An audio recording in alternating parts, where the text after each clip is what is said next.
Hello everyone, and thank you for tuning in to another DrDoctor team Q&A. My name is Netta Nyrhinen, and today I have the wonderful pleasure of talking to some guys from our developer team. These guys were instrumental in creating the brand new DrDoctor video consultation solution that enables clinicians to see and diagnose patients remotely from the comfort of their own homes. Can I just start by asking you all to introduce yourselves, please? Hey, my name is Ferenc Schultesz. Hi, I'm Matthew Steer. Hi, I'm Appleyard. Perfect. Now, first, I have to get something out of the way. So, as some of you watching may know, at DrDoctor, we actually call our dev team the nerds. And I often get people look at me strangely when I refer to you guys as the nerds.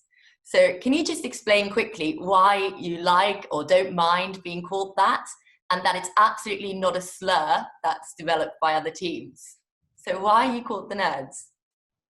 I actually think it dates right back from when the company started, and there were only one or two devs, and they started calling themselves the nerds, and kind of like we stuck with that label as the team grew, because we're a sort of friendly, informal company. We still call ourselves the nerds. It's a bit of a badge of honor, I think. Yeah, I'm not sure where it came from, because when I joined over a year ago, we were just called nerds. Like, I remember I was reading the employee handbook before my first day, and actually they were referring to the devs as nerds. I thought it was a joke, but then I realized it wasn't. But to be honest, I don't think it bothers anybody, because we still call everybody else who is not a nerd as a muggle. So I think it's fair. Yeah. That's brilliant. So you guys have obviously done an incredible job at creating the DrDoctor native video solution. And I believe you actually built the entire thing from scratch in just 5 weeks, which is absolutely incredible. Is that right? Was it 5 weeks? For the first release, it was 5 weeks, yeah. We finished Well, the development in 10. I was going to say, we actually had it live and had somebody trying it out in 3 weeks. But yeah, I think it was 5 weeks before a real doctor had a real appointment with a real patient. Yeah. Oh, that is just incredible. Can you talk a little bit more about sort of the functionality, and from your own perspective, what was it like building the solution? Yeah, I mean, building a video consultation product during a global pandemic wasn't really something that I imagined myself doing a year ago when I joined DrDoctor. But overall, it's been like a really educational experience to work alongside some amazing people from different disciplines. It has been a roller coaster experience with some ups and downs, but I think looking back, we're all really proud of kind of what we've done. The video product itself is built using APIs that take advantage of a relatively new technology called WebRTC, and that allows real-time communication within web browsers. And what that means basically is that if you have a phone or a tablet or a laptop or anything that basically has a web browser on it, you can use this product. That was actually deemed really key in user research, to not have to download an app prior. You could get up and running really, really fast. And we've also taken advantage of some of the latest Microsoft Cloud offerings specific to healthcare, meaning it's fast, secure, resilient, and not to mention the video product itself can, handle multiple participants, screen sharing, chat, on-screen notifications, consultations being created on the fly, and it integrates seamlessly with the actual wider DrDoctor platform. So it benefits from workflow management, letters, SMS and email reminders. Yeah, I mean, I would probably talk about the roller coaster part, what Liam mentioned, because for me, the first word what comes into my mind is it was hectic, like really, really hectic. So, I mean, the whole thing started about a week before lockdown when DrDoctor decided that they changed the way as we were working, because we wanted to react for the pandemic as soon as we could. So that meant that we moved to 1 week sprints instead of 2 week sprints, and they created brand new pods or dev teams, to answer for some of the challenges. So that's when we started to work on it. And I mean, we didn't really have much time for design, for example.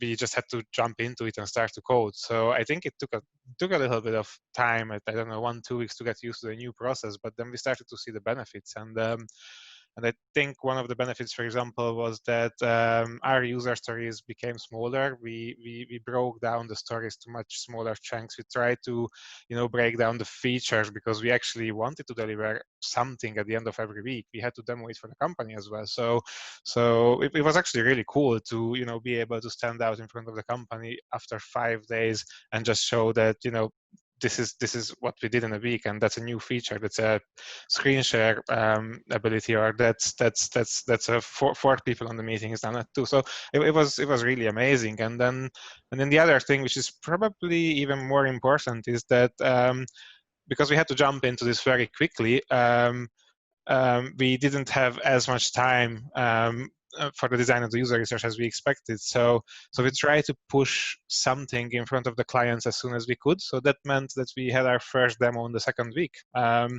And that resulted in feedback, directly from the trusts, from clinicians. Furthermore, we actually had a feedback form in the MVP, so we could actually get, and we did get, user feedbacks directly from the patients on the second week, which was amazing because from that week, basically, we kept doing the demos. There were several demos every week, and practically the trust and the clinicians helped us shape our product, including the patients. It was really good. It was amazing. Yeah, I mean, we'd been approached by quite a few different NHS trusts that we already worked with when the COVID crisis started, because they were trying to find ways to move as many of their appointments as possible to other formats like video, and they wanted to know if we could help them with a solution. And so developing, like Ferenc said, in very fast, in weekly bites, meant that we could go back and have conversations with these NHS trusts on a weekly basis, and they could help guide us in terms of understanding what their patients and what their doctors needed from a solution.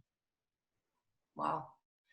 So just in kind of basic terms, how does our video consultation tool fit into the patient journey as a whole? So thinking from the patient's perspective. Yeah. Okay. So DrDoctor, what we want to do is basically allow patients to look after their care and manage their care entirely from their mobile phone. Mm-hmm. So if you can imagine, the first thing that happens is your hospital has booked an appointment for you, and you're going to get a notification on your phone to say that you've got an appointment. Mm-hmm. If you can't make that time, then again, from your mobile phone using DrDoctor, you can pick a different slot that works better for you and send that message back to the hospital so they can rearrange your appointment. Mm-hmm. And then at the other end of things, after you've had your appointment, the hospital might very well send you a form to fill out with some more details, or to find out in a couple of weeks' time how your treatment's going. You can fill out that form on your mobile phone and send that back. The bit that's missing is, of course, you still have to go into the hospital, maybe take a day off work to go and actually have your appointment.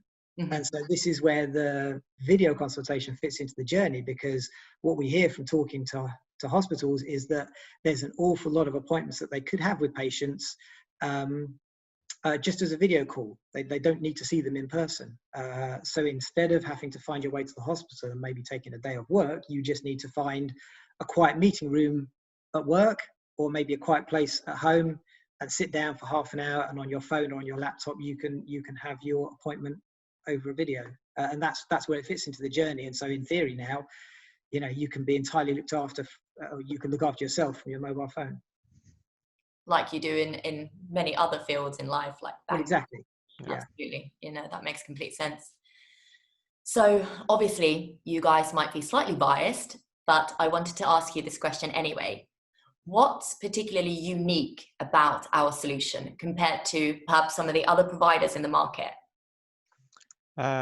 So we are unique in many ways, but I think about the video solution, the one thing that I think is definitely unique compared to other providers, and it has been from the beginning, is that the ease of using it. So from the beginning, we were looking at a way how to create this video consultation without the trust has to register, or the patient has to register yet to another application and remember for passwords, emails, or whatever. So you can still do that with DrDoctor, because if you are not a client trust of DrDoctor, then you do have to register somehow to get access to DrDoctor. But if you are, though, then you actually have to do nothing. So with the current platform, there is a page where you can see the appointments, and it's just literally one click, to change any of the appointments to video, or you can even change a whole clinic to video, and then every appointment changes to video. So you need to do nothing else. You don't need to register. You just have to use the tool that you have been using before, which is the same for the patient. The patients are using the same portal as before, and they can just start to have the video consultations.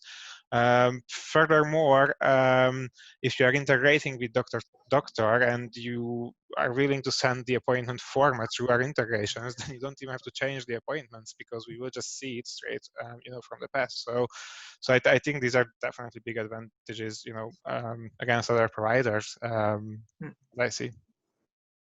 Yeah, I think one of the things Liam said earlier is true as well, is that people don't want to have to sort of download a new app or something in order to have a video call. So the fact that it all works over normal websites means that patients don't have to do anything, but they'll get a text message. The text message has a link.